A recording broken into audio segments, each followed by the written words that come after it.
Donc le bouclier sécurité qui sera en cours d'ici début 2025 sur la Haute-Loire, concrètement, opérationnellement, il y aura combien de caméras? Notre objectif, c'est de protéger la Haute-Loire contre la délinquance. On voit très bien qu'on a une augmentation des cambriolages, on a une augmentation du trafic de drogue, souvent avec des bandes organisées qui viennent d'ailleurs. L'objectif est de déployer sur un territoire, et c'est une première en France, un bouclier de vidéoprotection. Pour nous, c'est à peu près une trentaine de caméras sur 16 sites d'implantation qui vont nous permettre d'avoir une surveillance aux entrées de la Haute-Loire. Le tout avec un transfert direct à la gendarmerie pour qu'on puisse agir en lien avec nos forces de gendarmerie et nos forces de police. Je vais prendre un exemple très clair. Vous avez un cambriolage qui est fait sur une commune. Grâce à ça, on pourra détecter qui est entré en Haute-Loire, à quel moment et comment derrière est-ce qu'on peut travailler pour mieux détecter les bandes de délinquants qui viennent chez nous. Ces caméras n'enregistreront pas tout le temps, en temps réel, il y aura à certains moments. Non, les caméras enregistrent tout le temps. La gendarmerie pourra avoir le déport des images dès qu'elle le souhaite. Par contre, on n'aura pas tout le temps quelqu'un devant la caméra. Mais on fait vraiment quelque chose qui est unique en France, parce que ce qui existe, c'est les caméras dans une commune.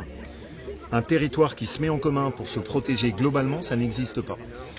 Et on est convaincu que pour lutter contre les go-fast sur la RN 88, pour lutter contre les réseaux de cambriolage qui peuvent opérer chez nous, ça va être un outil très puissant. Et on affichera la donne clairement à l'entrée de la Haute-Loire en disant qu'ici, il y a un bouclier de sécurité pour dissuader les délinquants. Au niveau du territoire, concrètement, ça va concerner l'est de la Haute-Loire, c'est vaste, est-ce qu'on peut avoir un petit peu une idée de l'endroit du bouclier? En fait, ça va de Tence jusqu'à Aurec-sur-Loire, en passant par Saint-Just-Malmont, en passant par Monistrol, en passant par Saint-Féréol.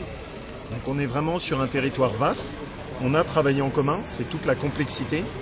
Et l'objectif, c'est que la gendarmerie puisse s'adresser à un seul commandement, qui sera à Monistrol-sur-Loire, et qu'elle n'ait pas à solliciter chaque commune. Et on va travailler avec un réseau de fibres optiques sécurisées qui nous permettra de transmettre les données. Aujourd'hui, ce bouclier de sécurité, pourquoi c'est quelque chose qui manque sur la Haute-Loire, sur l'est de la Haute-Loire, où c'est quand même un territoire où globalement les tendances sont un peu meilleures qu'au niveau national? D'abord, les tendances sont meilleures, mais on voit qu'il y a des vagues. En 2023, il y a une situation qui a été très difficile. Le préfet nous dit que depuis 6 mois, c'est un peu mieux, mais on a quand même connu des gros cambriolages sur Yssingeaux. Et cette sécurité, elle fait partie de notre qualité de vie. Si on se réveille quand c'est trop tard, c'est fini, la délinquance est installée.